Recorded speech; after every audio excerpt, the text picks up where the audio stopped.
ये कहानी है वर्ल्ड के सबसे टॉप क्लास स्नाइपर की, जो एक राजनीतिक षड्यंत्र का शिकार हो गया। यूएस की सारी फोर्स उसके जान के पीछे पड़ गई, पर वो इस सिचुएशन में कैसे पड़ा, चलिए जानते हैं।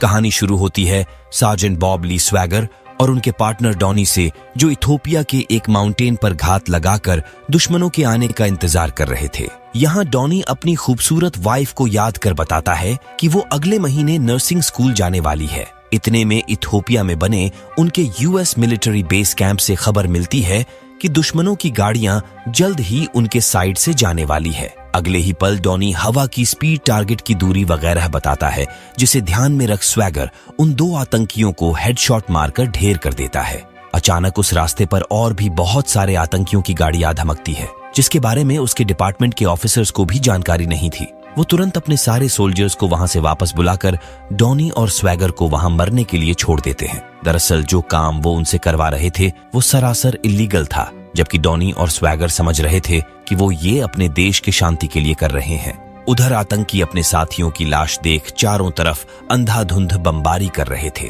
क्योंकि उनके साथियों को किसने और कहां से मारा उनको पता ही नहीं था। डॉनी इतने सारे आतंकियों को देख एयर सपोर्ट के लिए बेस पर संपर्क करने की कोशिश करता है, लेकिन उन्होंने रेडियो बंद कर लिया था। ये दोनों समझ चुके थे कि उनको मरने के लिए यहाँ पर छोड़ दिया गया है, इसीलिए किसी तरह उनको यहाँ से अपने दम पे निकलना होगा। तभी इनके ऊपर हेलीकॉप्टर से फायरिंग शुरू हो जाती है, जिसमें डॉनी मारा जाता है। स्वैगर किसी तरह हेलीकॉप्टर के रोटर को शूट कर उसे मार गिराता है। इस घटना के 3 साल बाद स्वैगर पूरी तरह से बदल चुका था। उसने डिपार्टमेंट छोड़ दी और जंगल में अपने डॉग सैम के साथ सुकून भरी लाइफ बिता रहा होता है।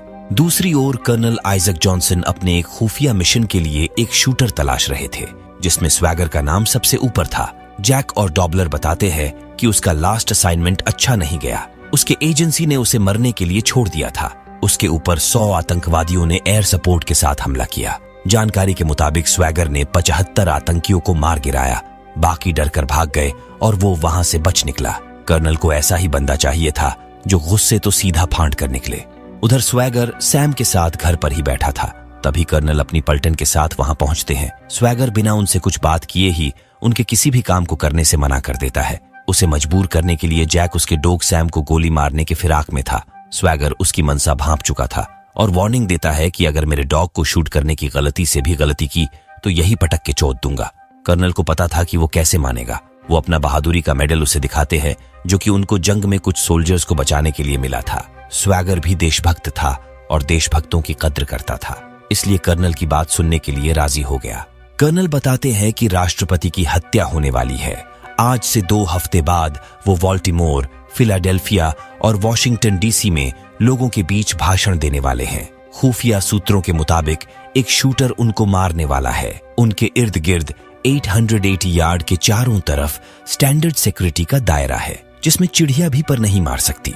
मगर खबर है कि वो शूटर प्रेसिडेंट को कई मील दूर से गोली मारने वाला है। कर्नल को डाउट भी था कि क्या किसी को इतने दूर से भी मारा जा सकता है। स्वैगर कहता है कि हाँ, बिल्कुल मारा जा सकता है, अगर हवा उसके अनुकूल हो। वो शूटर किस लोकेशन से प्रेसिडेंट को मारेगा, ये तो उसके जैसा कोई शूटर ही अनुमान लगा सकता था। इसीलिए कर्नल स्वैगर के पास आए थे, लेकिन वो उनको मना कर देता है। हालांकि फिर भी कर्नल उसे अपना नंबर देकर जाते हैं। उनके जाने के बाद स्वैगर बहुत देर तक कसमकस में था। अगले दिन वो अपनी राइफल निकाल एक केन को 1 मील दूर रखकर निशाना लगाता है, ताकि वो समझ सके कि 1 मील दूर से किसी को मारना संभव है। निशाना बिल्कुल ऑन पॉइंट था, मतलब 1 मील दूर से भी प्रेसिडेंट को मारा जा सकता था। वो फौरन अपना हरवा हथियार लेकर उन तीनों जगह बाल्टीमोर, फिलाडेल्फिया और वॉशिंगटन डीसी, जहां पर प्रेसिडेंट भाषण देने वाले थे, सबकी बारी बारी मुआयना करता है। उसके हिसाब से तीनों में स्नाइपिंग करने की सबसे बेस्ट जगह थी वॉशिंगटन डीसी में। ये जानकारी वो कर्नल के साथ शेयर करके निकल जाता है। देखते ही देखते वो दिन भी आ गया जब राष्ट्रपति वॉशिंगटन डीसी में भाषण देने वाले थे। कर्नल की 6 टीम अलग अलग पोजीशन पर तैनात थी। इसके अलावा FBI भी हर गली चौराहे पर तैनात थी। स्वैगर भी नजर बनाए हुए था। उधर स्टेज पर इथोपिया के एक जाने माने पादरी भाषण देने वाले थे। उनके बगल में राष्ट्रपति भी मौजूद थे। तभी हवा का बहना धीरे होता है। स्नाइपिंग के लिए ये सही मौका था। स्वैगर कहता है कि उस स्नाइपर को रंगे हाथों पकड़ लो, वो गोली चलाने ही वाला है। तभी एक FBI ऑफिसर स्वैगर को शूट कर देता है। उधर वो स्नाइपर प्रेसिडेंट को मार चुका था। स्वैगर किसी तरह खिड़की से बच निकलता है। उसके फरार होते ही स्नाइपिंग वाली जगह पर स्वैगर की राइफल रख बड़ी चतुराई से उसे फंसा दिया गया। स्वैगर के भागते ही कर्नल बेचैन हो गए, क्योंकि प्रेसिडेंट को मारने का पूरा षड्यंत्र कर्नल ने ही रचा था, जिसका गवाह स्वैगर है। अगर वो बच गया तो सब कुछ गड़बड़ हो जाएगा। वहीं स्वैगर एक FBI ऑफिसर की गन और गाड़ी दोनों लेकर फरार हो जाता है और गाड़ी एक जगह वॉश में लगाकर पहले ब्लड को किसी तरह जुगाड़ लगाकर रोकता है। उधर FBI चारों तरफ कुत्तों की तरह उसे तलाश रही थी। जैसे ही वो बाहर निकला, दोबारा पुलिस उसके पीछे पड़ गई। बचने का कोई रास्ता नहीं था, इसीलिए गाड़ी बैक गियर में लेकर झील में कूदा दिया और किसी के नजरों में आए बिना वहां से बच निकला। पुलिस उसकी लाश ढूंढती रह गई। इधर स्वैगर एक दूसरी कार चोरी कर एक स्टोर पर गया, क्योंकि उसे इलाज के लिए सामान की जरूरत थी, पर वहां न्यूज पर उसकी ही चर्चा चल रही थी। इसलिए वो डायरेक्ट न जाकर कचड़े से एक एल्यूमिनियम फाइल ढूंढ लाइट को उड़ाकर अंधेरा करके सामान खरीदता है और एक एकांत जगह ले जाकर अपना टेम्पररी इलाज करता है। अगली सुबह तड़के वो अपने दोस्त डॉनी, जो कि 3 साल पहले उसके साथ लड़ते हुए शहीद हो गया था, उसकी वाइफ सैरा के पास मदद के लिए जाता है, पर वो उसे पहचान कर भी उसकी मदद नहीं करना चाहती थी। वो बताता है कि उसने प्रेसिडेंट को नहीं मारा, उसे फंसाया गया है। सैरा ये जान हैरान हुई, क्योंकि प्रेसिडेंट नहीं मरे थे, इथोपिया के एक मशहूर पादरी को गोली मारा गया था। नाना करते भी सैरा उसको मना नहीं कर पाती। स्वैगर उसे सामान का एक लिस्ट देता है, जिनको उसे अलग अलग शॉप से लाना होगा। दूसरी ओर जिस FBI एजेंट से गन छीनकर स्वैगर भागा था, उससे पूछताछ हो रही थी। निक बताता है कि बंदूक छीनने से पहले उसने बोला कि प्रेसिडेंट को उसने गोली नहीं मारी, इसमें बड़े ऑफिसर्स का हाथ है। निक को वार्न किया जाता है कि जो रिपोर्ट बनाई जाएगी उसे कोर्ट में वहीं रट्टा मार दोहराना होगा। इससे उसकी नौकरी बच जाएगी और सब कुछ पहले जैसा चलता रहेगा। उधर सैरा सामान लाने के बाद उसे बेहोश कर उसका ऑपरेशन करती है। इस दरमियान वो दोनों काफी करीब आ चुके थे। दूसरी ओर निक रात भर जागकर ये जानने की कोशिश करता रहा कि आखिर स्वैगर प्रेसिडेंट को गोली मारने से चूक कैसे गया, जबकि प्रेसिडेंट और इथोपिया के पादरी के बीच 2.5 फीट का फासला था। उसे ये बात हजम नहीं हुई, तो वो अंदर की बात जानने के लिए अकेले ही इन्वेस्टिगेशन करने लगा। स्वैगर भी ठीक हो चुका था। वो कर्नल का लोकेशन पता करने के लिए सैरा की मदद लेता है।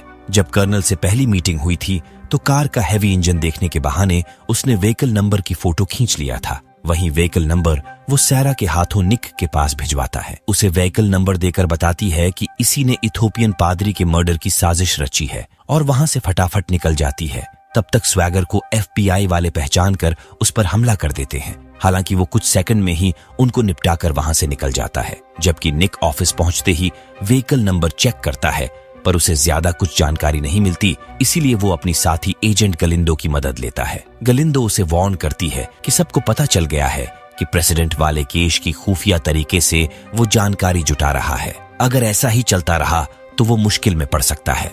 उधर कर्नल को भी पता चल चुका था कि निक नाम का FBI एजेंट उनके काम में टांग अड़ा रहा है। अगले ही पल उसे कर्नल के आदमी उठा ले जाते हैं और उसकी मौत की ऐसी प्लानिंग करते हैं जिसमें निक अपने पिस्टल से अपने आप को ही गोली मारने वाला था। तभी स्वैगर ऐन वक्त पे आकर बारी बारी उन तीनों को शूट कर उसे बचा लेता है। उसके गन में साइलेंसर की जगह प्लास्टिक की बोतल लगी हुई थी। ये गन सैरा ने उसे 1 दिन पहले ही दी थी। निक बचने के बाद स्वैगर को बताता है कि वो ब्यूरो से संपर्क कर साबित कर सकता है कि उसने इथोपिया के उस पादरी को नहीं मारा। लेकिन स्वैगर अपने आप को बेगुनाह साबित करने के बजाय कर्नल और उसके लोगों को चुन चुन कर मारना चाहता था, क्योंकि उन्होंने उसके डॉग सैम को मारा। अब वो उन सब की कह के लेगा। निक भी उसका साथ देने के लिए राजी हो गया, क्योंकि उसकी जान भी खतरे में ही थी। दूसरी ओर कर्नल को पता चल चुका था कि उनके आदमी जिस FBI एजेंट को टपकाने वाले थे, उन्हें किसी ने टपका दिया। उन तीनों को .22 राइफल से मारा गया था, वो भी 200 यार्ड की दूरी से। ताज्जुब की बात यह थी कि .22 राइफल की मारक क्षमता ही 200 मीटर की है। ये लोग आंकड़ा मिला लेते हैं कि हो न हो स्वैगर अभी भी जिंदा है। इतने में डॉबलर स्वैगर की फाइनेंशियल जानकारी निकाल कर लाता है, जिसमें स्वैगर अपने वीजा कार्ड से हर साल अपने शहीद दोस्त डॉनी के डेथ एनिवर्सरी पर उसकी बीवी को फूल भेजता था। घटना स्थल से उसका घर कुछ किलोमीटर ही दूरी पर था, यानी स्वैगर घायल होने के बाद सबसे पहले वहीं गया होगा। कर्नल के इशारे पर जैक तुरंत सैरा के घर की तरफ चल देता है। उधर स्वैगर और निक गन बनाने वाले उस एरिया के सबसे बेहतरीन कारीगर से मिलने पहुंचते हैं। स्वैगर उनसे पूछता है कि क्या कोई स्नाइपर है जो 2200 यार्ड कोल्ड बोर शॉट मार सके। वो कारीगर बताता है ऐसा ही शॉट हाल ही में मारा गया था। उस स्नाइपर का नाम है बॉब ली स्वैगर। पर कारीगर को तो पता ही नहीं था कि वो तो उसके सामने ही बैठा है। स्वैगर पूछता है, उसके अलावा कोई और भी शूटर है? कारीगर बताता है कि रशिया में एक शूटर है, लेकिन वो जेल में बंद है। दूसरा फ्रांस में था, पर वो मर चुका है।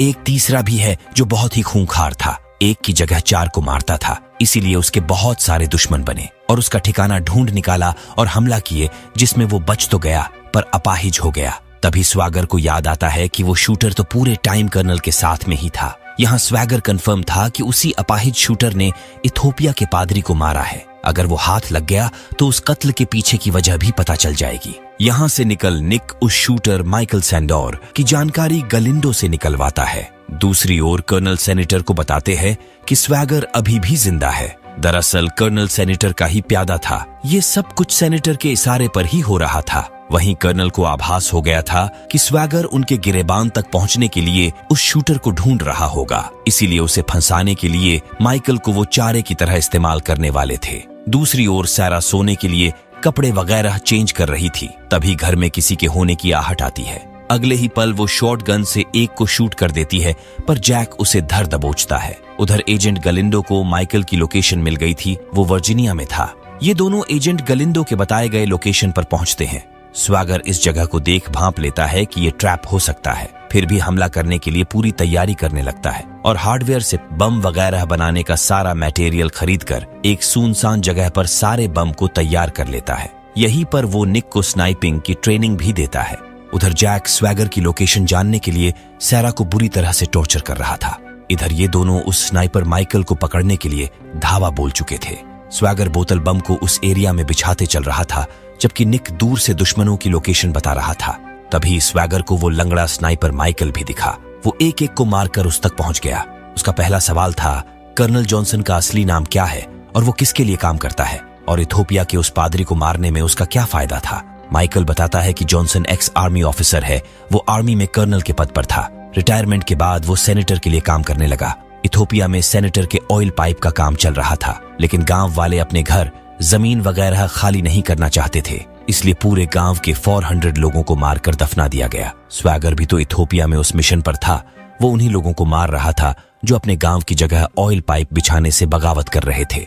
ये काम इल्लीगल था, इसलिए स्वैगर और डॉनी को भी मरने के लिए छोड़ दिया गया था। उस दिन भाषण में इथोपिया के पादरी सबके सामने बताने वाले थे कि उनके पूरे गांव को मार दिया गया, इसलिए बोलने से पहले ही उनको शूट कर दिया गया था। तभी खबर मिलती है कि उन्हें चारों तरफ से घेरा जा रहा है। माइकल बताता है कि उसके गर्लफ्रेंड को भी अगवा कर लिया गया है और अगले ही पल वो अपने आप को शूट कर लेता है, जबकि स्वैगर और उन सोल्जर्स के बीच जबरदस्त फाइट होती है। ये लोग सबको निपटाकर FBI को फोन लगाते हैं ताकि कर्नल उनको ट्रैक कर उनसे संपर्क कर सके। अगले ही पल कर्नल का फोन आता है। स्वैगर उनको वो 400 गांव वालों के मर्डर का टेप सुनाता है जो कि उसने रिकॉर्ड कर लिया था। इस टेप के बदले उसके गर्लफ्रेंड को छोड़ने की डील फिक्स होती है। ये लोग एक बर्फीले पहाड़ पर सारा को लेकर मिलने जाते हैं और जैसे ही स्वैगर सामने से आते हुए दिखा, उसे स्नाइपर्स गोली मार देते हैं। दरअसल कर्नल ने पहले ही बहुत सारे स्नाइपर्स को पहाड़ की चोटी पर तैनात कर रखा था। तभी अगली गोली चलती है और वो स्नाइपर मारा जाता है। उस स्नाइपर को मारने वाला कोई और नहीं बल्कि स्वैगर था, और जिसे गोली लगी वो निक था, जो कि अंदर लोहे की प्लेट पहनकर आया था। स्वैगर बारी बारी सब शूटर्स को मार गिराता है। इससे पहले कि वो उन दोनों को मारता, सैरा से एक गड़बड़ हो गई। उसने जैक को मार डाला। इसी दरमियान FBI भी यहाँ पहुंच चुकी थी। स्वैगर वो टेप जला देता है क्योंकि उस टेप के जरिए उन दोनों के साथ साथ निक और सैरा भी फंसने वाले थे। सेनेटोट, कर्नल, निक, सैरा सब बच जाते हैं, जबकि स्वैगर पकड़ा जाता है। यहाँ से ले जाकर अगले दिन उसे अटॉर्नी जनरल के सामने पेश किया जाता है, जहाँ पर वो डेमो देकर समझाता है कि उसने इथोपिया के उस पादरी को शूट नहीं किया। वो जब भी बाहर निकलता है तो अपनी गन के फायर पिन को चेंज करके जाता है, जिससे अगर कोई उसकी गन से शूट करे तो भी गोली नहीं चलेगी, यानी कि उसे फंसाने के लिए उसके गन को घटना वाले जगह पर रखा गया था। निक अटॉर्नी जनरल को इथोपिया में किए गए उन 400 लोगों के हत्या की तस्वीर दिखाता है, लेकिन फिर भी कर्नल को कुछ नहीं होता क्योंकि उसने क्राइम इथोपिया में किया था। यहाँ की गवर्नमेंट उसे सजा नहीं दे सकती और कर्नल हंसते हुए यहाँ से निकल जाता है। अटॉर्नी जनरल स्वैगर को बरी करके कहते हैं कि अब वो आजाद हैं और वो चाहे तो अपने तरीके से उनको सजा दे सकता है। रात को सेनेटर और कर्नल अपनी जीत का जश्न मना रहे थे, तभी स्वैगर कर्नल को शूट कर देता है और सेनेटर के साथ वहां पर जितने भी लोग थे सबको मारकर सारे सबूत जलाकर खाक कर देता है और आगे की लाइफ सैरा के साथ बिताने का फैसला करता है।